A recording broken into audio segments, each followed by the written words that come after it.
gracias por la invitación. En esta oportunidad les mostraré los resultados de la investigación llamada Relación entre los cambios en la composición corporal desde la infancia a la adolescencia y el riesgo de desarrollar hígado graso no alcohólico. Para comenzar, vamos a definir lo que es la enfermedad por hígado graso no alcohólico y corresponde a aquella patología en que existe una acumulación macrovesicular de grasa en al menos un 5% de los hepatocitos, sin existir consumo de alcohol y por supuesto excluyendo otras patologías que pudieran causar esta acumulación de grasa en el hepatocito. La importancia de esta enfermedad radica en que su prevalencia ha aumentado mucho en los últimos años. Si ustedes se fijan en esta publicación, se muestra que se ha convertido en la principal causa de trasplante hepático en el mundo en pacientes adultos, superando las clásicas indicaciones previas de trasplante hepático como las infecciosas. Este aumento en su prevalencia va de la mano con el aumento en la malnutrición por exceso que hemos visto a nivel mundial en nuestra población. Si ustedes se fijan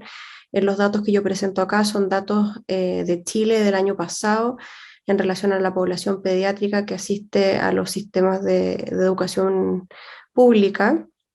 y podemos ver que sobre el 60% de nuestros niños en quinto año de educación escolar básica presenta algún grado de sobrepeso u obesidad. ¿Qué sabemos en relación a la patogenia de esta enfermedad? Que existe una directa relación entre su desarrollo y el estado nutricional de quienes la padecen,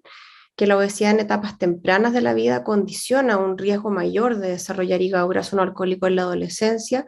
y que la adiposidad medida a través de pliegues cutáneos ha mostrado una relación con el riesgo y la severidad del hígado graso no alcohólico en etapas posteriores. Nuestra hipótesis fue que el aumento en la cantidad de masa grasa durante la infancia es un factor de riesgo para desarrollar hígado graso no alcohólico en la adolescencia. El objetivo general fue evaluar las asociaciones entre los cambios en la composición corporal a lo largo de la infancia y el riesgo de desarrollar hígado graso no alcohólico en la adolescencia. Y los objetivos específicos fueron evaluar la asociación de los siguientes factores con el riesgo de desarrollar hígado graso: el porcentaje de grasa corporal total y por segmentos medido a través de pliegues cutáneos, y el porcentaje de masa grasa y masa magra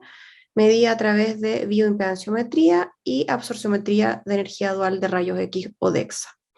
Para esto, nosotros tomamos participantes de una cohorte creada el año 2006, que incluyó más de 1.000 niños de la zona suroriente de Santiago de Chile, que tenían en ese momento una edad entre 3 a 4 años. Es importante destacar que esta muestra de niños es representativa de la población general chilena. Y a estos niños desde ese entonces se les ha ido siguiendo de manera anual o bianual con evaluaciones antropométricas y de composición corporal. Tienen además evaluación genética y algunas otras evaluaciones. Además, se logró reconstruir hacia atrás los datos de nacimiento y de crecimiento durante los primeros años antes de que fueran incluidos en la cohorte. Y entonces estos participantes, nosotros entre los años 2006 y 2019 los invitamos a participar en este estudio en que se evaluaba la presencia ultrasonográfica de hígado graso no alcohólico. Se incluyeron entonces todos los niños participantes de esta cohorte, excluyendo aquellos que tuvieran una historia previa de enfermedad crónica del hígado diferente del hígado graso no alcohólico, quienes tuvieran un consumo de alcohol mayor a 20 gramos al día, que presentaran aumento de enzimas hepáticas secundario al uso de fármacos o que padecieran alguna enfermedad maligna. Y entonces nosotros tomamos la evaluación transversal de estos pacientes al momento del diagnóstico del hígado graso, en que también realizamos mediciones antropométricas y análisis de laboratorio, como pruebas hepáticas, perfil lipídico, etc. Y la realización entonces de una ecografía abdominal para diagnosticar la presencia o no de hígado graso, y además recolectamos todos los datos retrospectivos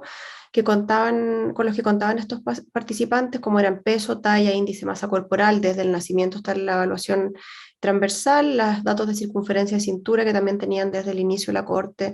hasta el momento actual de la evaluación. Tenían datos algunos de pliegues cutáneos entre los 3 y los 14 años, datos de bioimpedanciometría entre los 4 y los 17 años, y datos de composición corporal por DEXA entre los 9 y los 16 años, y además utilizamos el cálculo de índice de masa grasa, que se define como el cociente entre el peso de la masa grasa en kilos y la altura del participante en metros cuadrados. ¿Cuáles fueron nuestros resultados al momento de la evaluación? Incluimos 784 adolescentes, de los cuales un poquito más de la mitad correspondían a participantes del sexo masculino, tenían una edad promedio de 15,6 años y 42,7% de los participantes incluidos presentaban en ese momento una malnutrición por exceso. 27,5% presentaba sobrepeso, 12,7% obesidad y había sobre un 2% de participantes que presentaban obesidad severa. Y nosotros en esta muestra encontramos un total de 75 participantes que tuvieron hallazgos ultrasonográficos compatibles con hígado graso no alcohólico, lo que representaba un 9,6% de la muestra. Al analizarlo según estado nutricional, ustedes se fijan en la población general, entonces teníamos, ya habíamos dicho, un 9,6% de prevalencia de hígado graso no alcohólico. Cuando tomábamos los participantes que tenían algún grado de sobrepeso u obesidad, este número se elevaba prácticamente un 20%, y en los participantes con diagnóstico de obesidad, el hígado graso estaba presente en sobre el 30% de ellos. En relación a las variables metabólicas que fueron importantes y que fueron estadísticamente significativas, cuando nosotros separábamos los participantes en aquellos con hígado graso y aquellos sin hígado graso, son las que ustedes ven ahí en el recuadro en rojo, que fueron el índice masa corporal, el Z-score de IMC, la circunferencia de cintura y los triglicéridos, no así resultó significativo con otras variables metabólicas.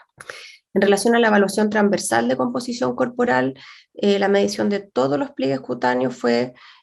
diferente entre ambos grupos de manera significativa, y también la cantidad de masa grasa en porcentaje, en kilo, y la masa magra en kilo fue diferente en ambos grupos. Ahora, analizando los datos retrospectivos que teníamos de estos participantes, si ustedes se fijan, a los 3 años la cantidad de datos de pliegue no eran muchos, pero ya a partir de los 6 años los niños contaban con un mayor número de datos, y si ustedes se fijan, la circunferencia de cintura y todos los pliegues medidos fueron significativos para diferenciar grupos de pacientes con y sin hígado graso a partir de los 6 años, tanto en el grupo de hombres como en el grupo de mujeres. Lo mismo se ve en los 9 años. Y ya en edades más grandes, además de la circunferencia de cintura y los pliegues, incorporamos datos de composición corporal por DEXA, y ustedes se fijan que estas diferencias siguen siendo significativas a edades más tardías, entonces, para estas variables. Este gráfico quiere mostrar la trayectoria del Z-score de índice masa corporal para el grupo de hombres y el grupo de mujeres, y si ustedes se fijan, es claramente diferente la trayectoria que el Z-score hace en los participantes con hígado graso en azul versus aquellos sin hígado graso en naranjo. O sea, existe una diferencia desde edades tempranas de la vida, y que es más marcada si ustedes se fijan hacia el final de esta evaluación, que fue después de los 16 años. Y estos gráficos son muy interesantes y quieren mostrar la trayectoria de la composición corporal según los datos de bioimpedanciometría. Estos gráficos son para hombres. En azul están los participantes con hígado graso y en naranjo los participantes sin hígado graso. Y si ustedes se fijan, existe una trayectoria que es totalmente diferente en composición corporal, donde los participantes con hígado graso ya desde edades tempranas, incluso como los 5 o 6 años, van diferenciando su composición corporal, entonces tienen mayores niveles tanto de masa grasa como de masa magra, y lo mismo a la derecha con índice de masa grasa e índice de masa libre de grasa. Eso es para los hombres, y para las mujeres ocurre lo mismo, tienen diferencias importantes en la trayectoria de su composición corporal, presentando mayores niveles de masa grasa desde edades tempranas. Ahora, cuando uno quiere analizar cuál es el riesgo de estos pacientes según índice de masa grasa, para cualquier edad, al tercilar el índice de masa grasa, considerando el tercil 1 como el que presenta el riesgo de 1, y uno compara estar en el tercil 2 y en el tercil 3 versus estar en el tercil 1 de índice de masa grasa, confiere un OR el tercil 2 de 2,19 y el tercil 3 de casi 7, comparándose con estar en el tercil 1 de índice de masa grasa. Y ahora, cuando uno hace el análisis por año, efectivamente existe un riesgo aumentado al presentar mayores índices de masa grasa durante cada año analizado entre los 5 y los 10 años. Si ustedes se fijan, el OR está siempre sobre 1. Hay un mayor OR a los 5 años, pero que hay que ser cuidadoso porque efectivamente en esa edad hay un número menor de datos, por lo tanto esto puede estar sobre representado porque el N es un poco menor. Pero en todas las otras edades, si ustedes se fijan, el OR es de alrededor de 1,5 al presentar un índice masa grasa mayor para desarrollar hígado graso no alcohólico en la adolescencia. Por lo tanto, nosotros podemos concluir que mayores niveles de circunferencia de cintura, de grasa corporal total, de grasa en tronco y grasa subcutánea durante la infancia se asocian con la presencia de hígado graso en la adolescencia, y un mayor índice de masa grasa durante la infancia aumenta el riesgo de desarrollar hígado graso no alcohólico en la adolescencia. Quiero concluir agradeciendo a todas las personas que ustedes ven listadas aquí, muchos colegas que hicieron posible esta investigación, algunos alumnos, por supuesto a los participantes y sus familias, a los proyectos Fondesit que financiaron estos estudios, y en particular al concurso Last Gun para investigadores jóvenes del año 2020, en que nos adjudicamos un apoyo para poder concluir exitosamente con esta investigación. Eso es todo, muchas gracias.